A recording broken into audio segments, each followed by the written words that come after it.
Hi, my name is April, and I welcome you to Anchored by Peace. I created this forum for the purpose of providing you as an audience some usable tools on communicating effectively. I'm a licensed marriage and family therapist, and I'm within the state of California. And one thing that I've discovered in working with individuals, couples, with families, that the main issue, it really centers around communication. And so I wanted to design a series to really just share with you the same principles I've applied in working with clients. It's really about communication styles. So I hope you go along with me on this journey as I give you some scenarios and we work through how to communicate in an assertive manner. If you can walk away knowing how to use an I statement, if you can walk away knowing how to give clarification and also ask for clarification and to feel heard, then I've done my job. So I hope you really take advantage of this opportunity and join me on this journey.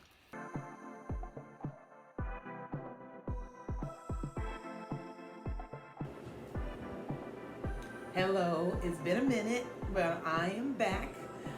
Welcome to Anchored by Peace. My name is April Thornton, and today we're going to do a part 2 on narratives, on expectations. So, think about it from this perspective. We are our own screenwriters. We develop ideas in our head, and they become scripts in which we live by on a daily basis. We visualize being successful. We visualize how we will look, what working out will look like, how we will interact with others throughout our day, and that determines whether we have a good day or a bad day.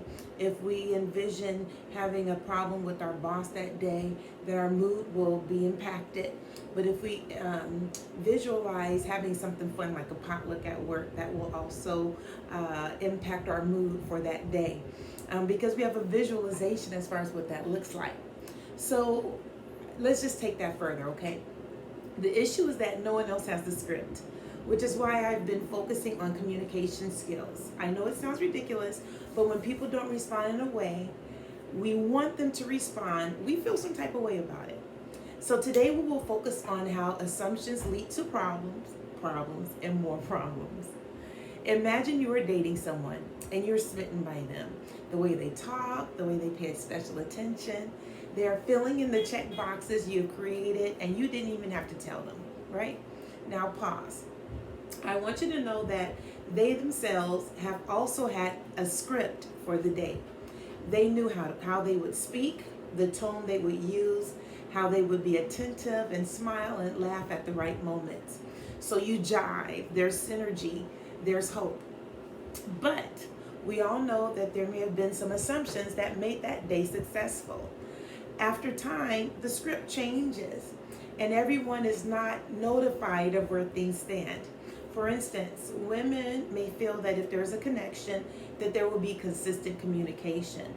A man may feel that there is connection and is hopeful about the next event. But how both parties get there may look different. So I want to put out a caution to not make an assumption of the next step. A person may look at timelines and make an assumption. For example, hey, we've been talking for about a month now. Where is this going? From that statement, there may be an assumption that if we have been consistently getting to know each other after a month, is it now time to level up? While the other party is thinking, we're fine, why do we need to change? This is working. Now we are in a state of expectation, and the expectation for each other will vary. So I'm speaking about this because, number one, we all do it. And I am not stating that it is wrong, but I just want us to think about how narratives navigate our emotions and then therefore navigates our actions. So if the person feels that things are fine and should continue as is that really a problem? And if so, why is it a problem?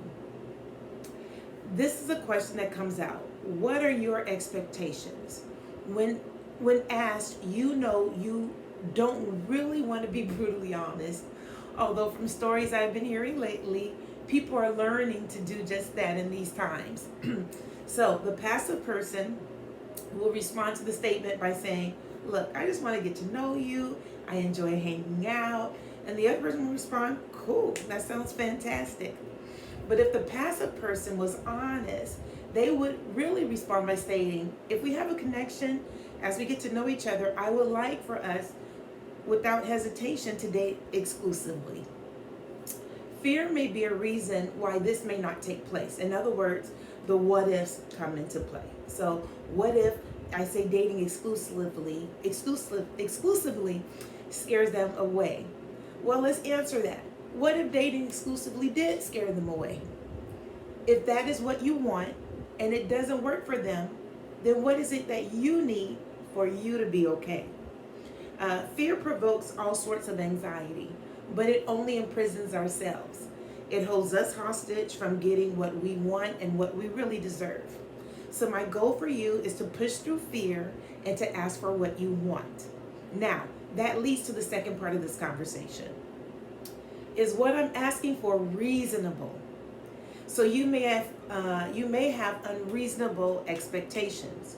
In other words, is it reasonable to be exclusive after dating a month? Another unreasonable expectation is they should have their own home. In today's economy, is that reasonable?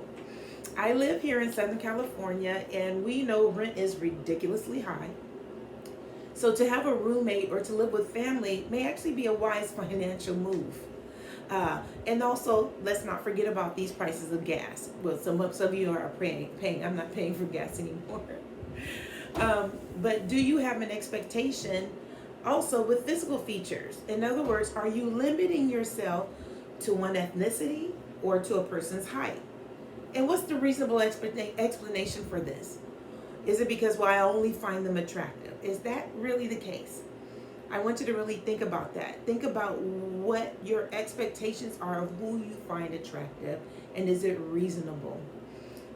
So I'm ending this, but I just want to let you know that I hope these questions were helpful. We are always in a place of self-discovery, and my hope for you is to not set your bar so high that even you can't attain it. Anyway, take care, and I will try my best to be more consistent. Have a good day. So if you benefited from these videos, please like, share, and subscribe. I welcome you to come along with the Anchored by Peace family. God bless.